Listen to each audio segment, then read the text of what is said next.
Welcome to bright education YouTube channel. तो बच्चे देखिए, इससे पहले मैं जो भी चैप्टर 8 है क्लास 10 का ट्रिगोनोमेट्री, उसका मैं अभी तक 7 वीडियो बना चुका हूँ। 7 वीडियो पहले ही बोल रहा हूँ, क्योंकि मैंने 2 वीडियो में आपका 2 लेक्चर ऐसा था जिसमें सिर्फ फॉर्मूला बेस था, उसमें रेशियो निकालना मैंने सिखा दिया था।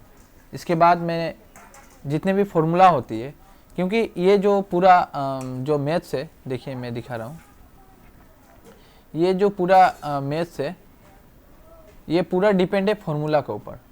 आपका सभी फॉर्मूले के ऊपर डिपेंड है, क्योंकि ट्रिगोनोमेट्री का जो मैथ्स है वो फॉर्मूला के बिना आपका मैथ्स होगा नहीं। जितने भी फॉर्मूला है सभी को याद करना पड़ेगा, और किस तरह याद करना है इतना भी याद करने की ज़रूरत नहीं, उसमें कुछ तरीकाएँ हैं, कुछ ट्रिक है, वो मैं दे चुका हूँ। तो कृपया करके आप वो 5 वीडियो से पहले 2 वीडियो आपको इम्पोर्टेंट है देखना, क्योंकि जो पार्ट 1 और पार्ट 2 लिखा रहेगा, देखिएगा क्वेश्चन में, देखिएगा वहाँ पे डिस्क्रिप्शन या क्वेश्चन में पार्ट 1 पार्ट 2 उसका लिंक मैं इस वीडियो के नीचे दे दूंगा। आप अगर वो नहीं देखें तो देख लीजिए।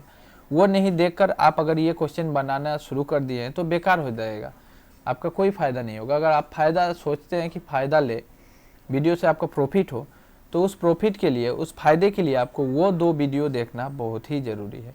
वो 2 वीडियो के अंदर ही मैं फॉर्मूला दे चुका हूँ, और उसी फॉर्मूला के ऊपर ये जितने सारे मैथ्स हो रहे हैं 1 से लेकर 11 तक, ये 8.1 के अंदर, 8.1 के अंदर टोटल 11 क्वेश्चन है। ये पूरा डिपेंड है वो फॉर्मूला बेस ही क्वेश्चन है, और राइट एंगल ट्रायंगल का इसमें खेल खेला जा रहा है, तो वो आपको ज़रूरी है जानना।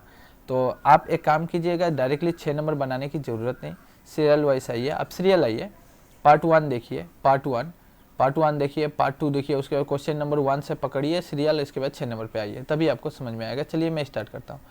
हिंदी माध्यम वाले देखिएगा, हिंदी मीडियम वाले, यहाँ पे कुछ नहीं दिया है, बोला है एंगल ए और एंगल बी एक न्यून कोण है। यहाँ पे एक्विट एंगल माने न्यून कोण, जो भी मीडियम के स्टूडेंट है, न्यून कोण, एक्विट एंगल मतलब न्यून कोण है, जिसका जो मान है मतलब क्या बोला है, जो एक्विट एंगल तो 90 डिग्री से कम है। एंगल ए और एंगल बी का मान 90 डिग्री से कम है, मैं समझा रहा हूँ। इसके बाद सच डेट कोस ए बराबर कोस बी, जिसके अंदर एक ट्रायंगल है जिसके अंदर कोस ए और कोस बी दोनों बराबर है। देन द सो डेट, तो आपको एंगल ए और एंगल बी को बराबर दिखाना है। चलिए मैं एक काम करता हूँ, सबसे पहले मैं उसको ड्रॉ कर लेता हूँ। सबसे पहले मैं ट्रायंगल को ड्रॉ कर लेता हूँ। तो मैं देखिए ट्रायंगल ड्रॉ कर रहा हूँ, ये मैं ड्रॉ कर रहा हूँ राइट एंगल ट्रायंगल, देखिएगा।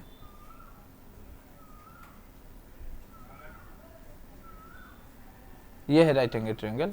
अभी बोला क्या है, बोला है देखिए यहाँ पे, हमको जब ट्रायंगल बना लेते हैं तो बनाने के बाद हमें क्वेश्चन को पढ़ना जरूरी है। बोल रहा है angle A angle B are acute angle, तो एंगल ए ये होगा।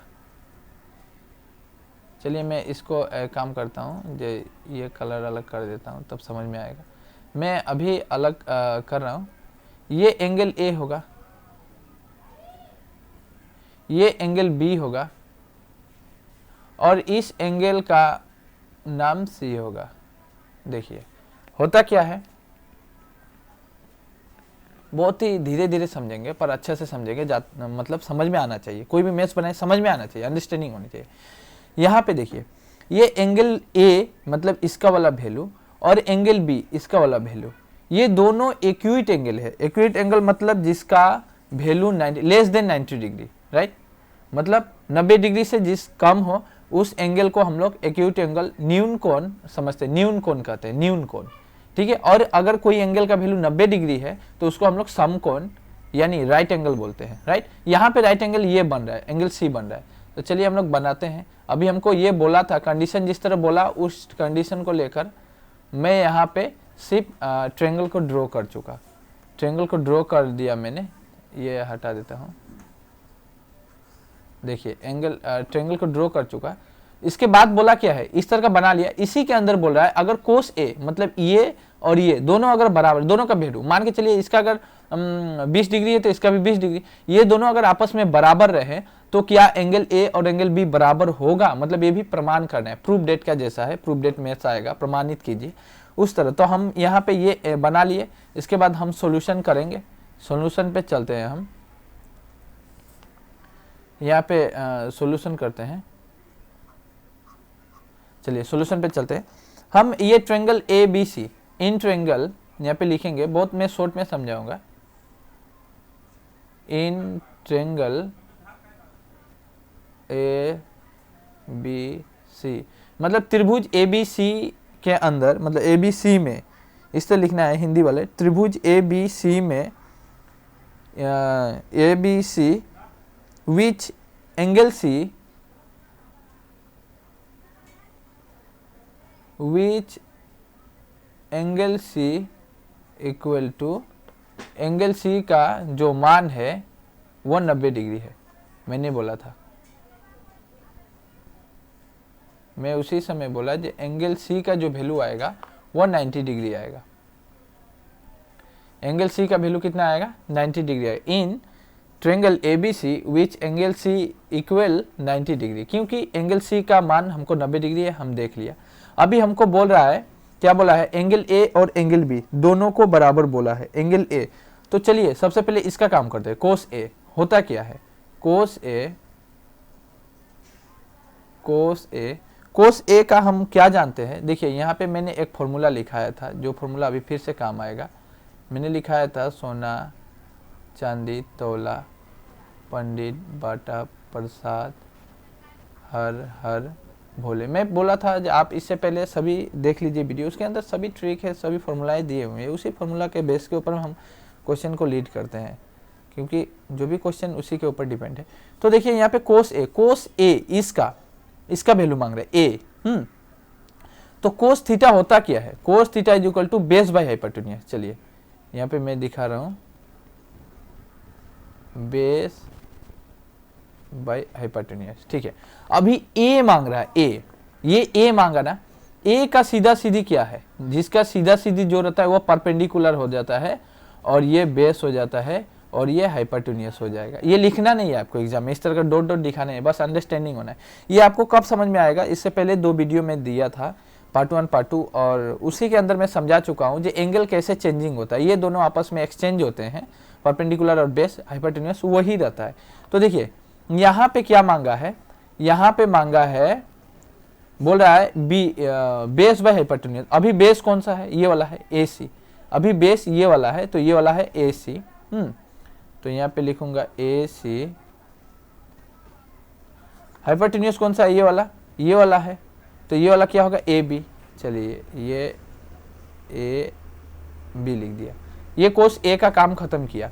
अब मैं काम करूंगा कोस B का। कोस A खत्म, अभी कोस B। चलिए कोस B, कोस का फॉर्मूला वही रहेगा। अब बोलिएगा B आ गया, A आ गया, फॉर्मूला में वही रहेगा, बेस बाय हाइपोटेन्यूज ही रहेगा, बेस बाय हाइपोटेन्यूज ही रहेगा। इस बार यहाँ का वैल्यू चेंज होगा। क्यों चेंज होगा? देखिए पहले इसको हटा दें।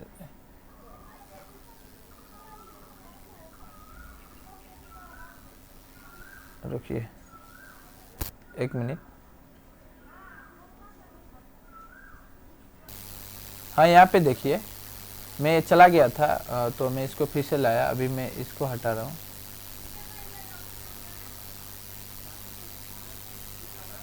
अच्छा, अब देखिए इस बार क्या मांगा है?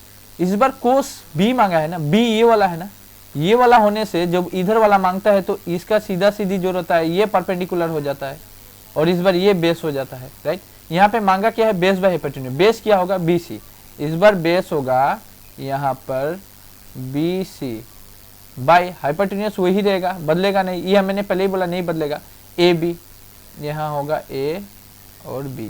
देखिए मैं पहले ही बोल रहा हूँ, ये चेंज कभी नहीं होता है, ये हाइपोटेन्यूज चेंज नहीं होता है। इससे पहले जो भी वीडियो है मैं उसमें बहुत अच्छा से एक्सप्लेनेशन कर चुका हूँ, और अभी भी रिक्वेस्ट कर रहा हूँ आप लोग वो 2 वीडियो जरूर देखिएगा, तभी आपको समझ में आएगा, नहीं तो कुछ भी समझ में नहीं आएगा। तो ये हो गया। अब बोलिएगा सर एंगल C कभी मांगता है? एंगल C कभी नहीं मांगा है। एंगल C को ऐसे थीटा से डिनोट किया जाता है, लेकिन एंगल C कभी पूछा नहीं है। वो बदलने से ये दोनों को ही बदलता है, क्योंकि जो बदला जाएगा उसी को बदलेगा वो लोग, ठीक है। तो आप देखिए ये base by hypotenuse, base by hypotenuse ये दोनों बराबर है ना, base by hypotenuse, base by hypotenuse.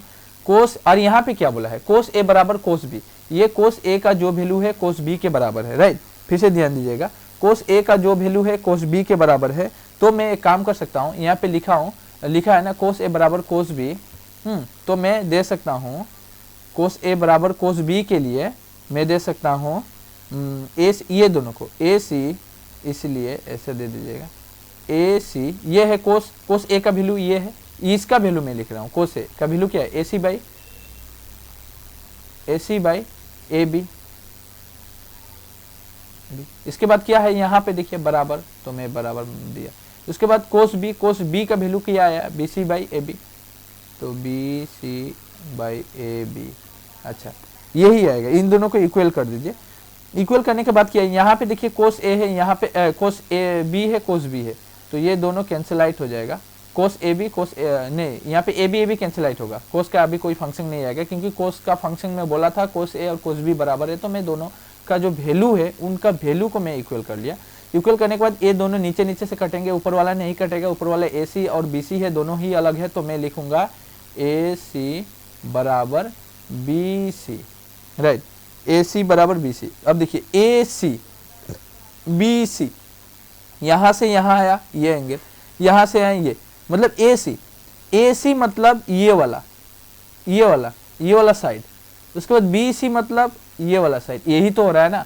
एक बार देखिए ए से एक बार सी में चलिए, यहां से कोई इंसान यहां गया, फिर एक बार बी से सी में चलिए, यहां से कोई इंसान यहां आया, दोनों बराबर है, मतलब दोनों बराबर है। इसका जो वैल्यू होगा, इसका अगर मान के चलिए 3 सेंटीमीटर होगा तो इसका भी 3 सेंटीमीटर, इसका 1 होगा तो इसका, मतलब ये दोनों आपस में बराबर है।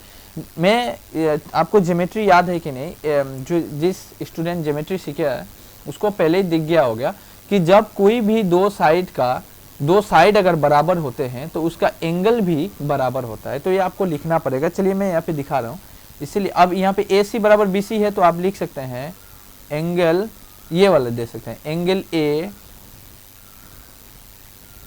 बराबर angle C, angle B, sorry C नहीं होगा बी होगा, एंगल बी। आप मतलब प्रमाण कर दिए, हाँ ठीक है, एंगल ए बराबर एंगल सी। ये किस तरह हुआ, तो इसको दिखाने के लिए मैं एक काम कर सकता हूँ, इसके अंदर लिख सकता हूँ, क्या लिखूंगा, angle opposite to equal side are always equal, यहाँ पे लिख देता हूँ मैं, आप ही लिख लीजिएगा, लेकिन फिर भी मैं लिख दूँ। ये क्यों बराबर, मैंने पहले ही बोला ये दोनों साइड इक्वल है ना, जब दो साइड इक्वल होते हैं तो दोनों का एंगल भी आपस में इक्वल होता है, तो ये लिख के डिनोट करने से अच्छा होगा, एग्जामिनर समझेगा कि हाँ ऐसा होता है।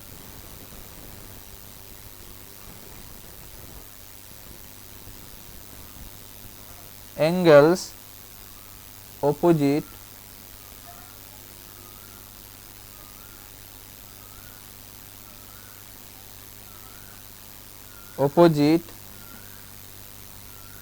to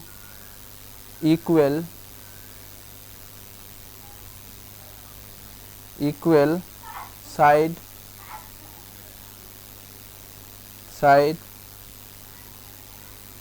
are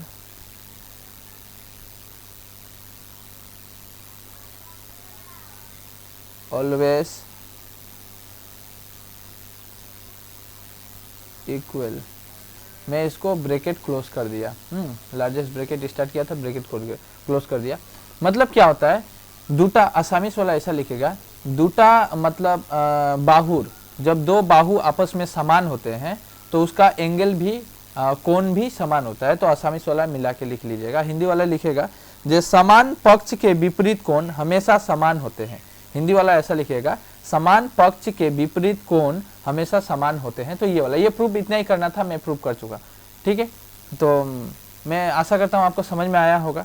आपको अगर समझ में आया होगा, बहुत ही इजी प्रोसेस से मैंने बोला।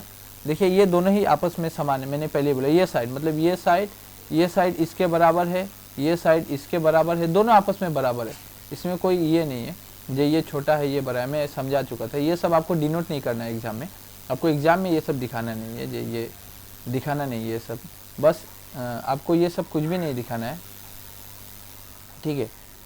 तो आपको बस इतना ही लिखना था एग्जाम में, बस काफ़ी है। ऐसे बहुत बड़ा भी आपका टीचर बहुत बड़ा करके समझाएगा, इसको बड़ा भी बनाया जा सकता है, 2-3 फॉर्मूला है। तो मेरा यहीं पे समाप्त करता हूँ।